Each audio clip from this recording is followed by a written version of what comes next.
जय जय श्री राधे श्री हरिवंश राधा वल्लभ लाल की जय हो। सभी संतों हरि भक्तों की जय हो। पूज्य गुरुदेव महाराज की जय हो। श्री हरिवंश महाप्रभु की जय हो। जय श्री राधे श्री हरिवंश। जोर से बोलिए जय श्री राधे।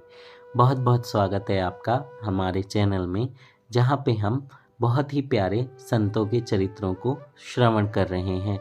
और इसी श्रृंखला को आगे बढ़ाते हुए हम आज श्री कन्हर स्वामी जी एवं श्री हरिकृष्ण पुजारी जी की कथा का श्रवण करेंगे। जय जय श्री राधे। बहुत दिव्य चरित्र हैं और ये हरिवंश महाप्रभु के कृपा पात्र हैं। तो आइए कथा का श्रवण करते हैं। जय जय श्री राधे श्री हरिवंश। कन्हर स्वामी जी भी कल्याण पुजारी जी की भांति श्री राधा वल्लभ लाल जी के अंग सेवी थे।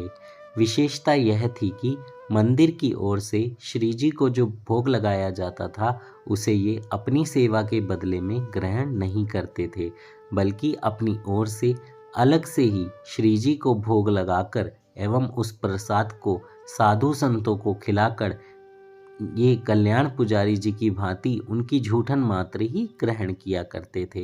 जय जय श्री राधे। कितने प्यारे भाव हैं।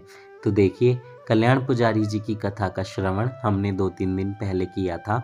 उसमें हमने ये जाना था कि कैसे वो जो भोग लगता था वो साधु संतों को खिलाते थे और फिर उनकी झूठन खाते थे। बहुत सारे लोगों ने विरोध भी किया, लेकिन उनकी सेवा सच्ची सेवा थी जो भगवान स्वयं ग्रहण करते थे। भगवान ने उनको एक्सेप्ट किया था।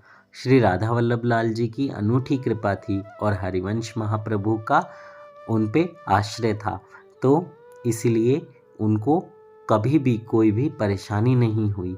ऐसे ही ये भी कन्हर स्वामी जी भी भोग लगाते थे तो साधु संतों को खिलाते थे, फिर उनकी झूठन को खाते थे। बहुत प्यारे भाव है। ऐसे साधुओं का संग हमको मिल जाए, ऐसे सत्संगियों का संग मिल जाए तो जिंदगी संवर जाए, बहुत संवर जाए। आपकी साधु सेवा, महाप्रसाद निष्ठा, निज इष्ट अनन्यता, ये सभी बातें आश्चर्यजनक थीं।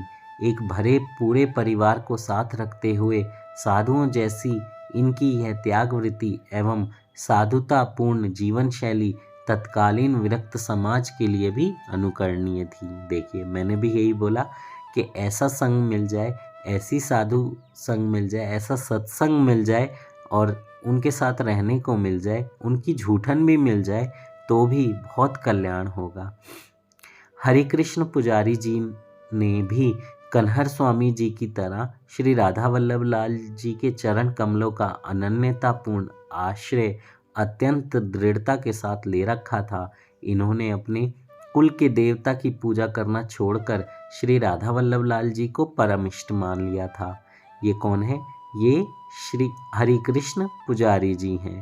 पहले हमने पढ़ा था कन्हर स्वामी जी के बारे में। उसके बाद ये उनके श्री अंग की अनुराग सेवा हार्दिक रुचि, गहरी लगन और सच्ची निष्ठा के साथ किया करते थे। अपना शेष समय ये इष्ट के नाम स्मरण एवं श्रीहित वाणियों के पाठ में व्यतीत किया करते थे। ये अपने इष्ट के प्रसाद के अतिरिक्त अन्य कुछ नहीं खाते थे। जब कोई महानुभाव इनकी इस अनन्यता पर कटाक्ष करते थे तब ये उनसे कहा करते थे कि जहाँ पर श्रीहित पद्धति के अनुसार सेवा पूजा होती हो और श्रीहित महाराज जी की आज्ञा अनुसार महाप्रसाद में अनन्य निष्ठा हो, उन्हीं के यहाँ का प्रसाद लेना चाहिए। जय हो, जय हो। आपने देखा होगा राधा वल्लभ संप्रदाय में बहुत सारे संत ऐसे हैं कि वो किसी भी मंदिर का प्रसाद नहीं खाते, किसी भी मंदिर का नहीं, कोई भी मंदिर हो, इवन वृंदावन का भी नहीं, क्योंकि उनकी निष्ठा इस तरीके से है। ये किसी का अपमान नहीं है, आप इस बात को समझना, लेकिन उनकी निष्ठा ऐसी है। हमारे गुरुदेव कहते हैं कि अगर आप अनन्य भक्त हो राधा वल्लभ लाल के, तो फिर आप किसी भी महाप्रसाद को ग्रहण नहीं करेंगे, चाहे वो किसी भी धाम का क्यों ना हो, क्योंकि वो हमारी अनन्यता में विघ्न डालता है। लेकिन ये बहुत ऊंचे लेवल की बातें हैं, हम अभी बहुत छोटे हैं, इसलिए आप ऐसी ऐसी अनन्यता अपने अंदर जगाने का प्रयास करें। ऐसी अनन्यता अगर आपके अंदर हल्की भी जागेगी, थोड़ी सी भी आएगी, तो राधा वल्लभ लाल आपको खुद खींच लेंगे। पूछने की भी ज़रूरत नहीं पड़ेगी आपको किसी से, राधा वल्लभ लाल से भी नहीं पूछना पड़ेगा, लेकिन वो अंदर से इतना आपको स्ट्रांग बना देंगे, इतना प्रेरणादायक बना देंगे कि आप 1% भी दूसरों के आश्रित नहीं रहेंगे। राधा वल्लभ लाल खुद आपका ख्याल रखेंगे, लेकिन वो अनन्यता सच्ची होनी चाहिए, मन से होनी चाहिए। ऐसा नहीं आज अनन्यता आ गई, आज हमने ये कर लिया, कल दूसरी अनन्यता आएगी तो दूसरी जगह चले जाएंगे, ऐसा नहीं। एक जगह एक तरफ खड़े रह के और उन्हीं पर पूरा विश्वास रख के। जय जय श्री राधे। तो आइए आगे सुनते हैं। और उन्होंने कहा कि श्रीहित महाराज जी की आज्ञा अनुसार महाप्रसाद में उनकी अनन्य निष्ठा हो, उन्हीं के यहाँ का प्रसाद लेना चाहिए। किंतु जैसा कि वृंदावन के बड़े बड़े ठाकुर मंदिरों में देखा जाता है कि महाप्रसाद में उनकी अनबुद्धि ही रही आती है, उन मंदिरों में एकादशी के दिन भक्त लोग ठाकुर जी को निवेदन किए हुए अन्न के प्रसाद को ग्रहण नहीं करते हैं और उसके स्थान में फलाहार खाते हैं। इससे स्पष्ट रूप से महाप्रसाद का आदर होता है और इष्ट की अवज्ञा होती है। इष्ट का प्रसाद निर्गुण वस्तु है और भोग लगाने के बाद वह अन्न नहीं रहता। उसे अन्न समझकर एकादशी के दिन उसका त्याग करना अनुचित है। जय हो, जय हो। देखिए, राधा वल्लभ पद्धति जो है, राधा वल्लभ संप्रदाय जो है, यहाँ पर प्रेम की अनन्यता है। तो प्रेम से जो भी आपने अपने लालजू को, किशोरी जू को, अपने युगल सरकार को, अपने लड्डू गोपाल को भोग लगाया है, उसको ग्रहण करना चाहिए, उसको खाना चाहिए। इवन राधा वल्लभ संप्रदाय में एकादशी के दिन भी चावल बनते हैं और खाए भी जाते हैं, क्योंकि वहाँ पर एक प्रेम भाव है, एक ऐसा भाव है जहाँ पर हमने प्रिय प्रियतम को भोजन लगाया है और भोग लगाया है भोजन का, और उस भोजन का हम झूठन पा रहे हैं, उसका हम उस भोजन को हम अपने अंदर एक प्रसाद के रूप में ग्रहण कर रहे हैं। इनके जीवन में परम साधुता की एक और बात यह भी थी कि यह सर्वथा बहिर्मुख लोगों में भी श्री प्रभु के दर्शन करते थे। जय हो, कितनी प्यारी बात है।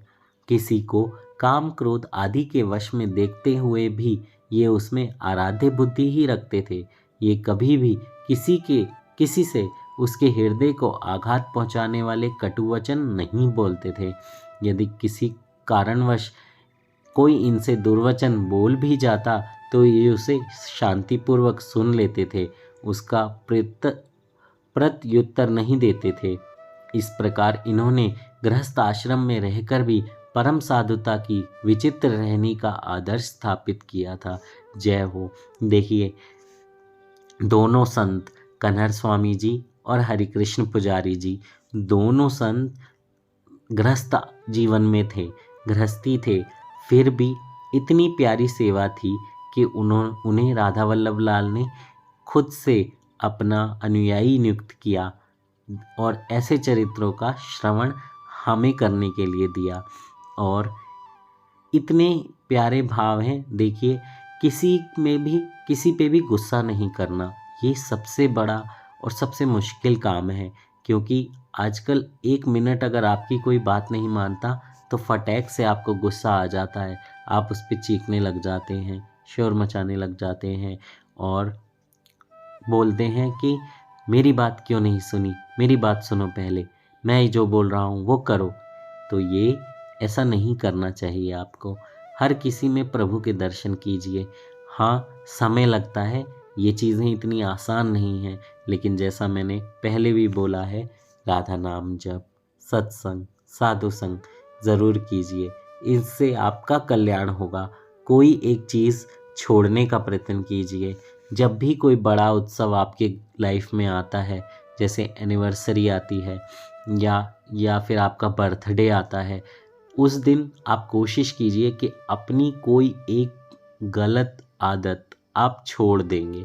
वैसे तो कोशिश कीजिए कि हर दिन आप कोशिश करें कि कोई गलत आदत छूटे, क्योंकि गलत आदत ज़्यादा टाइम तक नहीं रहनी चाहिए। फिर भी ऐसे समय पे किया हुआ प्रॉमिस भगवान भी एक्सेप्ट करते हैं, क्योंकि आप उसको अपना एक जन्मदिन के रूप में, अपना एक सालगिरह के रूप में मनाते हैं। तो ऐसे दिन सबसे बड़ी बात, आप साधु संतों की सेवा करें और कोई ऐसा एक प्रण लें कि मैं अपनी इस गलत हैबिट को छोड़ दूंगा।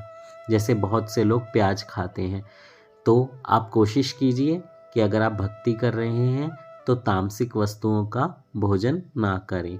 तो इसलिए आप प्रभु को भोग लगाइए, सात्विक वस्तुएं खाइए, बिना प्याज लहसुन का खाना खाइए और अपने गुस्से को निकाल दीजिए। इन्हीं शब्दों के साथ कथा को विश्राम देते हैं।